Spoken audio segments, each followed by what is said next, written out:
Amen Thompson could be due for a big year after this article says that GM Rafael Stone failed in one key aspect this offseason. And in this video, we are going to tell you what that was and why Amen Thompson will have the most to benefit from, as well as my thoughts on the whole situation. We're going to give it right to you right here on Rockets Digest. Hello, everybody. Welcome back to the show. Great for you joining us here on this Tuesday afternoon. And we're just going to get straight into things today about what this new article says right here. It says one move the Houston Rockets should have made in the 2025 NBA offseason. And this was a very productive offseason. I think the Rockets had the best offseason in the NBA this year. As you take a look at a brief summary of what we were able to accomplish, you see there the starting five, the people that we were able to re-sign and trade for: Kevin Durant, Fred VanVleet, Jabari Smith Jr. We have some great reserves for a projected salary of $194.7 million. We are above the luxury tax, but we are below the first apron by a little bit over $1 million. So you can't really sign a player for that little money. So any other player that we would sign would put us in the first apron. So we were right below it, which is a good thing that Rafael Stone was able to do. We also have guys like Tari Eason, Kevin Durant, who are extension eligible. So be on the lookout for that. And, of course, you have the draft assets, you have the exceptions, all those things: Okogie, Finney-Smith, Jeff Green, Jason Tate, Adams, Capella.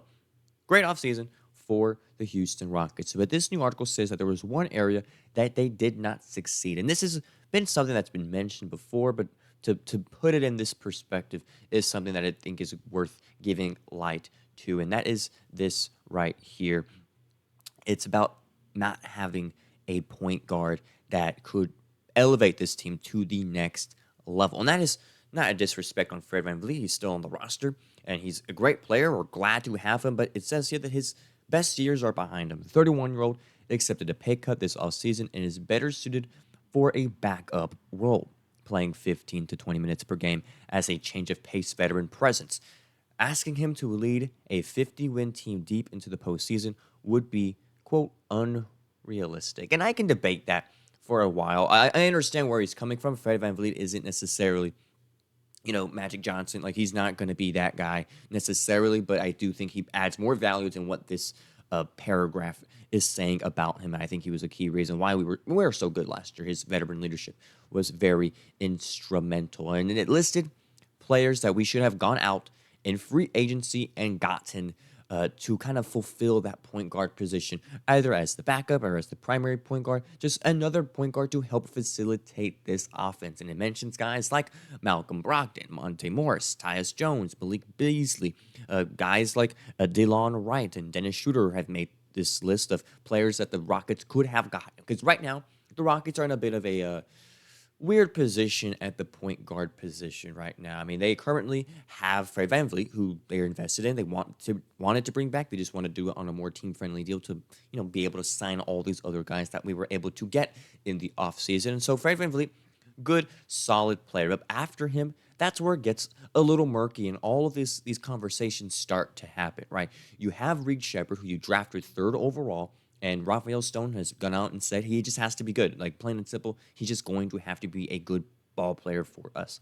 But then there's also other reports saying that Amen Thompson is looking to be that guy to fulfill that backup point guard position. Now, if you ask me, I'm going to actually get to my thoughts later in terms of Amen Thompson, Reed Sheppard, who should be playing that position. But Amen Thompson is seen as a ball handler and is seen as a one. As opposed to being a three, which he kind of was last year. He is the one next year for this Rockets team in some instances, right? He'll probably be starting. He'll probably be playing the three or the two, whichever it is. But in times where Fred VanVleet is on the bench, Amen Thompson is supposedly going to be a guy who's going to step into that role.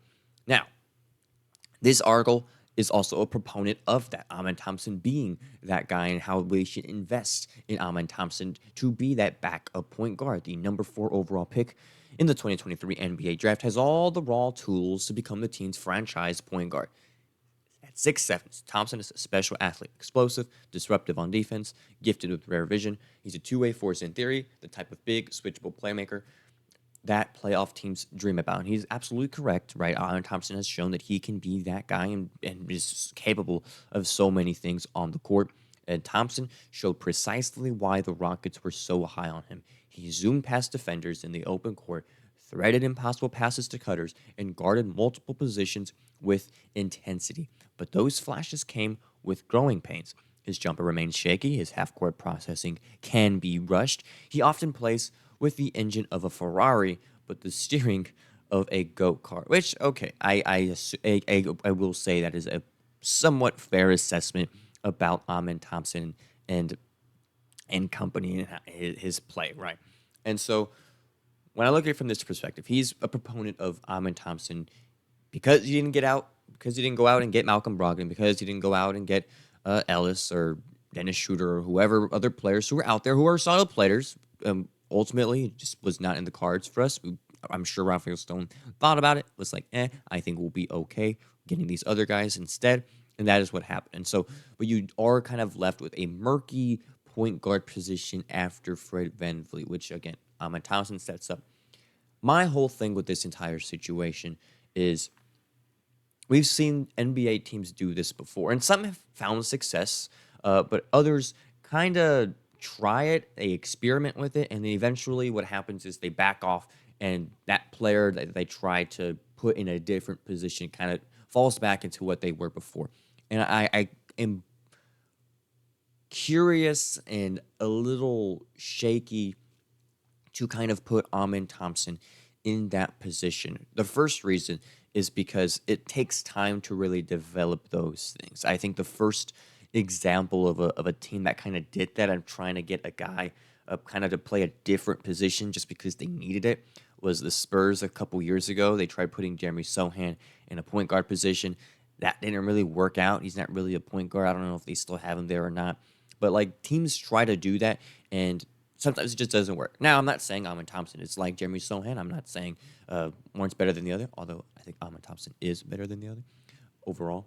But at the same time, right, like Amen Thompson's a different player, but I do think it is kind of a tough thing to do to kind of have your guy to adapt to play a new position. When I think he is great being a three guy, I think Amen Thompson at the three is exactly where he needs to be and where he's best at. And ultimately, that is his position. That's what he is. Now, on the flip side of all this is the whole Reed Sheppard argument. And I just did a video yesterday about Reed Sheppard and him being having a huge, dictation of whether this team is going to be, how deep they're going to go in the playoffs, being what I call the backup point guard. Because in my opinion, Reed Sheppard is a point guard. That is the position he was drafted to. I would assume, I would hope, I would think that the person that you drafted number 3 overall, that's a point guard, play and be your second point guard, right? Like I do think if you draft a guy to accomplish that and to do that for the team, the fact that you're not necessarily putting him in that for sure 2 spot as the second PG on the team, that I feel like something's already has gone wrong, right? I understand that Reed Sheppard has a lot of development to do, but at the same time, putting Amen Thompson above him, in my opinion, is just going to kind of blur the waters a little bit. Like it's just going to, in my opinion, eventually result in Amen Thompson kind of falling back into that position of the 3, or, the 3, the 2, whichever position that he can play, because he can play so many. He can even play the 4 if you really, really wanted him to. But anyways, like I do think you have Reed Sheppard. Like, why not put Reed Sheppard and use him? Like, I understand Amen Thompson has shown great flashes of being a tremendous passer and being able to cut and being able to do a whole lot of things, right?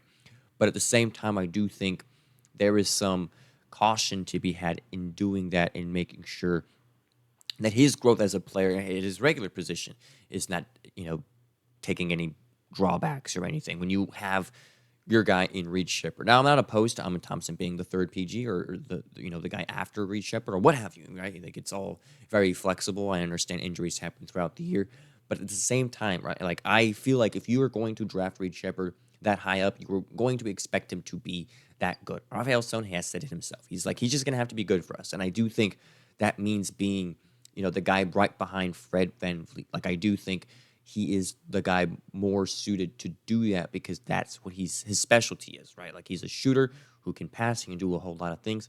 I think that is where he's best at, right? And I do think putting Amen Thompson kind of in that slot could sort of make things go a little awry. And so I want to turn it back to you guys. What do y'all think, or who do y'all think should be the one to be that backup to Fred VanVleet? Do you think it should be Amen Thompson? Do you agree that with this article and with what people are saying of Amen Thompson being seen as that primary ball handler, he is? That's what the reports say. He's being seen as a guy who's going to be the one next year at some capacity. But do you think he should get that nod over a guy like Reed Sheppard? Or do you think that Reed Sheppard should get more minutes and just be kind of thrown into the fire and being thrown and playing those minutes out there on the court? Let me know in the comments. I'm curious to know where everyone's head is at within this position because it is the weakness of this team right now. That is kind of the big question mark over this team. It's going to have a huge implication on whether or not this team is going to go deep into the playoffs or not. That point guard position. You got Fred VanVleet, great to have him on the team, but at the same time, you have a little bit of murkiness there. So let me know in the comments, and we'll see you guys next time on the next episode of Rockets Digest. I've been Donovan Ricondo. Adios.